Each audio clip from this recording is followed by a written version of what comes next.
Количество машин в Бишкеке в 10 раз больше, чем может вместить город.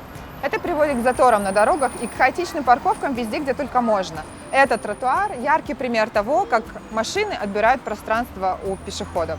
Но условия нужны не только для машин, но для велосипедов, самокатов и электромопедов. Пока этих условий нет, но некоторые горожане используют альтернативный транспорт для езды по городу. Я когда как езжу, если, допустим, есть специальная велодорожка, я, конечно, езжу по велодорожке, но когда нету велодорожки и нету специальных тротуаров для езды, то я выезжаю на проезжую часть, потому что так быстрее доезжаю и, можно сказать, иногда так более безопаснее, чем ездить по тротуарам, потому что у нас многие тротуары, плинтусы, везде разные плинтусы, и они иногда даже опаснее, чем проезжая часть. Как вы знаете, многие машины припаркованы по проезжей части. И когда ты ездишь, тебе нужно уже за 100 метров смотреть, да, не будет ли какая машина выезжать или заезжать в эту часть, или не будет ли какая-нибудь машина открывать свою дверь. Я чаще всего езжу по дорогам, конечно, но бывают места, где по дороге сложнее объехать из-за парковки, из-за пробки, и приходится выезжать на тротуар. Пытаюсь иногда на велодорожке ездить, но, конечно, это гораздо медленнее и для пешеходов опасней. Ну, основная проблема, почему по велодорожкам велосипедисту практически нельзя ездить. Во-первых, в некоторых местах разметка неправильная и знаков нету таковых. Ну и еще вторая проблема – это, конечно, пешеход, потому что пешеход не знает, не осведомлен насчет велодорожки.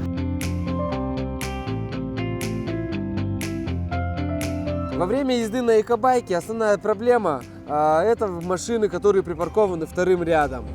Также машины, которые ездят в шахматном порядке. В шахматном порядке это когда занимают не определенную полосу, а когда прыгают между полос, машина посредине полосы, или когда вообще вот в хаотичном порядке ездят.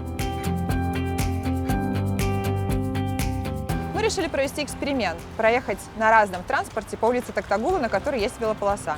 Какой транспорт будет удобнее и быстрее?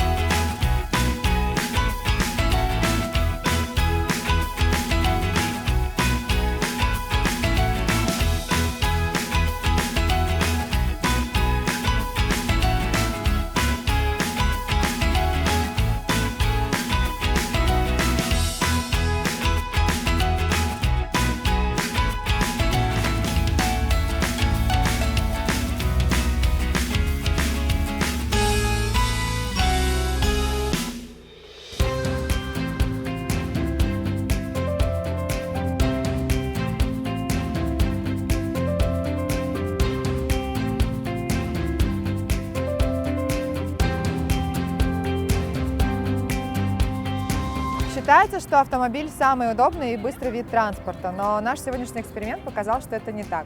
Я была за рулем и пришла к финишу позже велосипедиста и позже электромопеда. А наша самокатчица пришла всего на 2 минуты позже меня.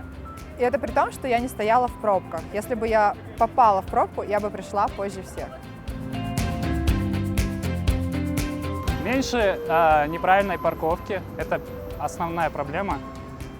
Чтобы регулировали парковочные места, то есть была какая-то квота, и если неправильно паркуются, то как-то эвакуировали. Что нужно было сразу другим оттенком покрасить велодорожку, не покрасить, а асфальт какой-то, не знаю, сделать голубым либо красным.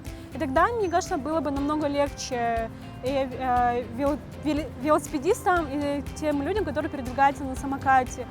Не хватает стоянок. То место, где люди спокойно на ночь могут оставить свои транспортные средства. Не хватает подзарядок, то есть те места, где можно подзарядить свой электрический транспорт.